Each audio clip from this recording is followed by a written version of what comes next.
haven't been. I've been to Dubai once. You can't even believe what you're looking. There's no crime, and it's this like massive city. Yeah. And it's everything's like opulent and beautiful, and people are moving there just because it's an amazing place to live. To some, Dubai is a place of luxury and innovation, with towering skyscrapers and man-made islands. However, while recalling his brief visit during a UFC event in Abu Dhabi, Joe Rogan described it as crazy and unlike anywhere he'd ever been. Rogan believes it's a city shrouded in misconceptions, hiding a much deeper reality beneath its shiny surface. The question now is Dubai really just a billionaire's playground, or is there something hidden driving its meteoric rise? Join us as we uncover the jaw-dropping truths revealed by Rogan about Dubai. Rogan's revelation. Dubai has gone from being a small fishing village to a global center for trade, tourism, and innovation. Over the past 100 years, it has used its natural resources, welcomed international ideas, and built a strong, diverse economy. On the Joe Rogan Experience podcast, Joe Rogan and Eddie Huang talked casually about Dubai, combining its flashy lifestyle with its hidden flaws. Rogan mentioned his brief visit during a UFC event in Abu Dhabi. He didn't explore much, but was amazed by Dubai's futuristic look and extreme luxury. He also noted its cleanliness, order, and reputation as a safe haven for the wealthy, though he felt a bit unsure about how perfect it seemed. Eddie Huang added his bold and honest opinions to the discussion, talking about Dubai's popular image and how it attracts people chasing luxury. However, he questions how sustainable the city really is, especially since it depends on importing resources. What happened after this question? Keep watching to find out. The question led to a funny moment where Joe Rogan compares Dubai's water supply to the movie There Will Be Blood. In the film, Daniel Plainview takes oil from someone else's land and yells, "I drink your milkshake." They laugh at the idea of a desert city relying so much on outside resources, making the comparison both absurd and fitting. The idea of Dubai drinking resources from other places, just like Plainview stole oil, is a funny and exaggerated way to highlight how dependent the city is on outside help. They laugh because the comparison is silly, but surprisingly accurate. It's a city in the desert surviving, thanks to endless supplies from elsewhere. From there, the conversation takes a serious turn. Eddie references a Vice documentary that exposes the harsh realities faced by migrant laborers in Dubai. He paints a grim picture of workers crushed under the weight of exploitation, living in overcrowded, unsanitary conditions. Rogan listens, adding his own observations about global inequality, noting the paradox of people living in extreme luxury while others struggle to survive mere miles away. The tone shifts again, veering into darker, more provocative humor. Eddie introduces the idea of exploring Dubai's underground sex industry, specifically tales of escorts performing bizarre and degrading acts for exorbitant sums. He shares an outlandish anecdote involving wealthy clients requesting escorts to defecate in buckets, which he frames as a grotesque metaphor for the excesses of extreme wealth. Rogan reacts with laughter and incredulity, joking about the absurdity of such a fetish and the lengths people will go to when they have too much money. Eddie quips that such stories deserve their own documentary, mockingly suggesting titles like Stingin' Buckets in Dubai. The underground sex industry in Dubai, masked by the reputation of this city for luxury and conservative laws, has been reported on and investigated many times. Despite strict legal prohibitions against prostitution and public displays of indecency, an illicit market exists, driven by the city's affluent residents and international visitors. Various exposés and anecdotal accounts reveal a complex network of brothels, high-end escort services, and hidden sex work arrangements operating discreetly in hotels, private residences, and even massage parlors. Dubai's strategic position as a global travel hub and its association with opulence often draw attention to how wealth and power facilitate these hidden activities. From tabloid exposés of high-flying escorts entertaining wealthy clients to the degrading requests they service, the media continually reports a dark underbelly against the public image of this city. But that's not all. Stories of money and power merging with exploitation continue to include articles about how the demand has encouraged escort services to fly in and/or traffic women into town from a multitude of countries, especially from Eastern Europe, Asia, and Africa. Other accounts involve women lured by promises of legitimate work, only to find themselves trapped in exploitative circumstances. Such stories often stand in as critiques of the social and economic structures that allow such industries to operate beneath the radar.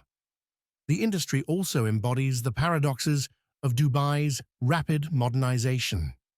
While the city enforces conservative public morality, such as severe penalties for premarital sex or public affection, it simultaneously attracts a global elite willing to pay a premium for illicit pleasures. This duality makes Dubai a focal point for discussions about the consequences of extreme wealth, globalization, and the often hidden costs of luxury culture. The underground sex industry is portrayed as a consequence and a symptom of the ills brought about by unchecked wealth. The talk then digresses to an attack on society. How ads and billboards make people aspire for a high, luxurious life, such as having breakfast by the ocean, while disregarding the struggles of the working class that can make such indulgences possible. Rogan and Huang discuss the disconnect between these polished images and the harsh realities of life. He finishes by saying that extreme wealth often compels people to chase either bizarre or dehumanizing pleasures. Huang agrees and goes on to describe the surreal and often dystopian contrast between extreme luxury and deep poverty. The conversation concludes with the two hosts laughing at the absurdities they've unearthed, but their humor doesn't dilute the underlying critique. Instead, it underscores the contradictions of a world in which wealth and exploitation are inexorably intertwined. Through Rogan's clear storytelling and Huang's quick wit, the discussion captures the surreality of modern global inequality in all its grotesque disparities.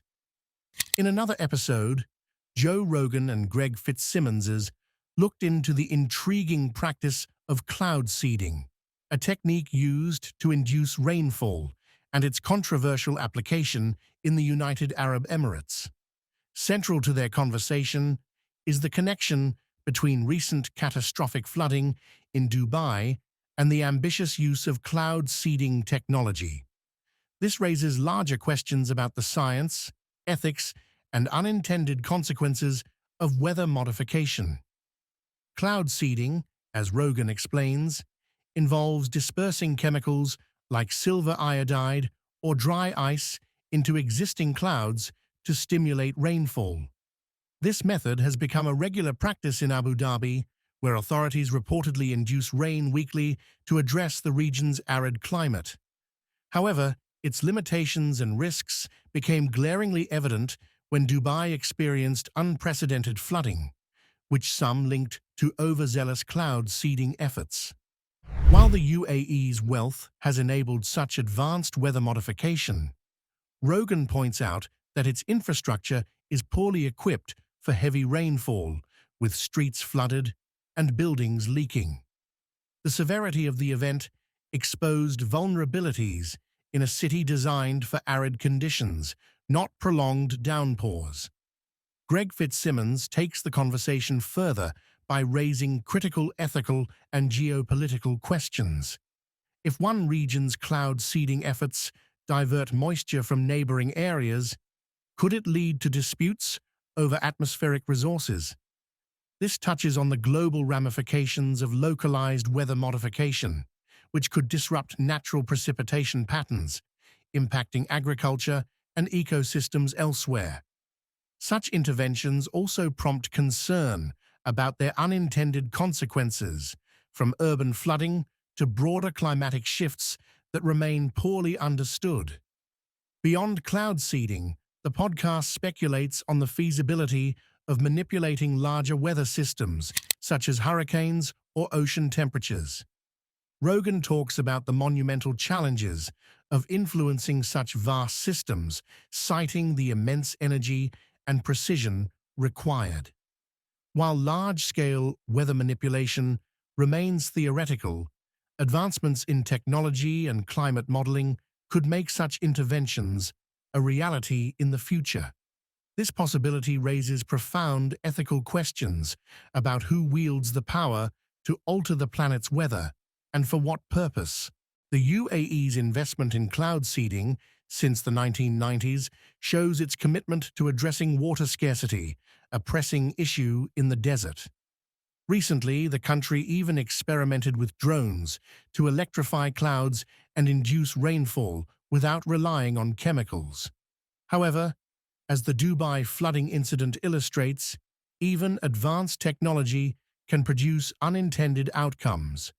This calls for greater caution, transparency, and regulation in the use of weather modification techniques. The discussion ultimately underscores the double-edged nature of technological ambition. On one hand, cloud seeding demonstrates humanity's ability to tackle environmental challenges. On the other, it exposes the risks of interfering with natural systems without fully understanding their complexities. Rogan's closing remark encapsulates the dilemma when he said, "Isn't it nuts that we can make it rain? But then you think, what else can we do, and should we even be doing it?" A look at Dubai's rise to power helps us understand the reason behind these technologies. The details will amaze you. Rise to global power. Dubai's origins trace back to the early 18th century, when it was established as a small settlement along the Arabian Gulf.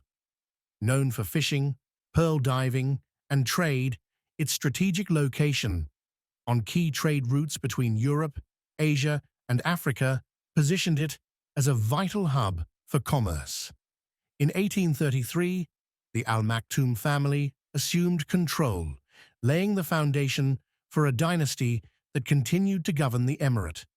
Their policies fostered a stable, open trading environment, attracting merchants from Persia, India, and beyond. By the late 19th century, Dubai had already earned a reputation as a flourishing port known for its free trade policies. A turning point in Dubai's fortunes came in 1966 with the discovery of oil.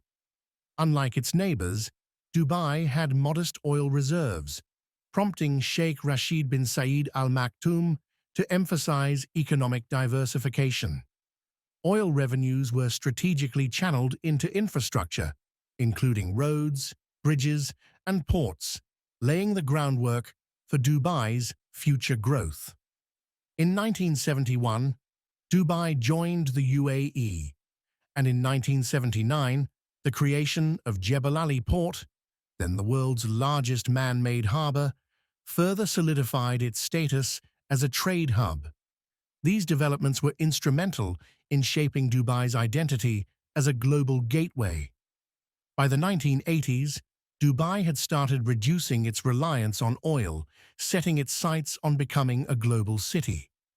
Sheikh Mohammed bin Rashid Al Maktoum, who would later become ruler, envisioned a dynamic economy powered by business, tourism, and innovation. Key initiatives from this period included the construction of the Dubai World Trade Center in 1979, the launch of Emirates Airline in 1985, and the establishment of free trade zones such as Jebel Ali Free Zone. These zones offered foreign investors incentives like 100% ownership and tax-free operations. In the 1990s, Dubai aggressively promoted tourism.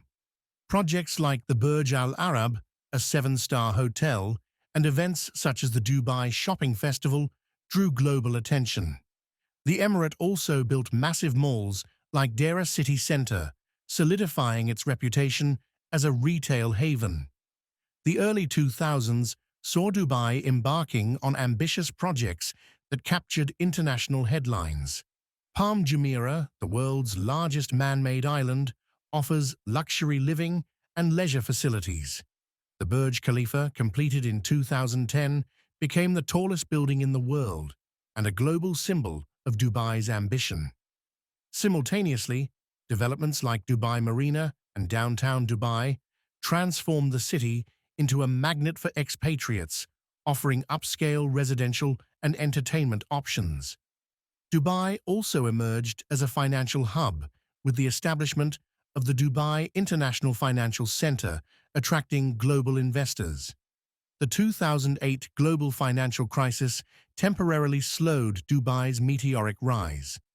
The real estate market suffered, with property prices plummeting and projects being postponed.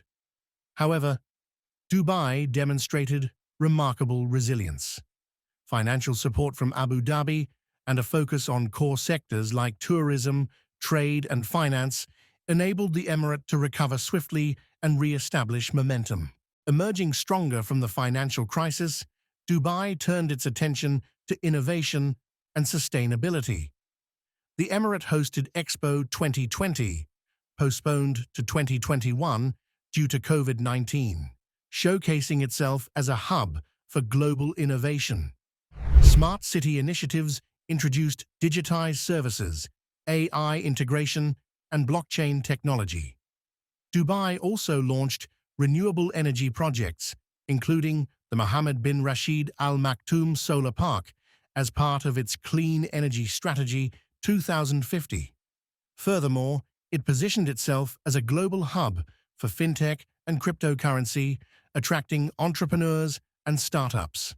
Today, Dubai is a world leader in trade, tourism, logistics, and technology. It continues to diversify with ambitious ventures such as the Museum of the Future and Ain Dubai, the world's largest observation wheel.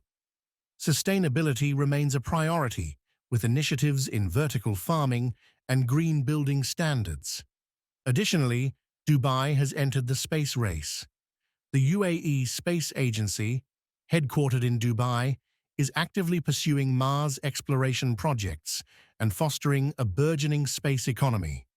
But despite these great achievements, there are hidden details that have raised concerns. Let's take a look.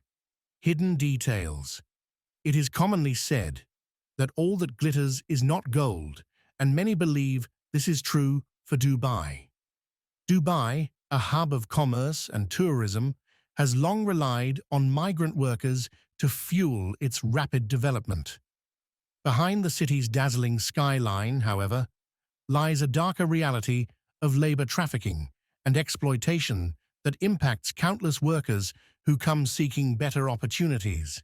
Migrant workers, primarily from South Asia, Southeast Asia, and Africa, make up a significant portion of Dubai's workforce, particularly in construction, domestic service, and hospitality. Many are drawn by promises of higher wages and a better life, but the path to these opportunities is fraught with challenges. Often, workers borrow heavily or sell family assets to pay recruitment fees, only to arrive in Dubai and find themselves trapped in exploitative conditions. The recruitment process is riddled with deception. Workers are frequently misled about the nature of their jobs, wages, and working conditions. Upon arrival, they may discover that their salaries are far lower than promised, or that they are subjected to inhumane living arrangements. In many cases, recruiters or employers confiscate passports, effectively stripping workers of their autonomy and leaving them unable to leave or seek help. This practice a hallmark of forced labor, traps many in a cycle of exploitation. Daily life for these workers is often harsh. Construction workers toil under the blistering desert sun for long hours, often with inadequate breaks and minimal safety precautions. Domestic workers, isolated within their employers' homes, can face grueling schedules, emotional abuse, or even physical violence.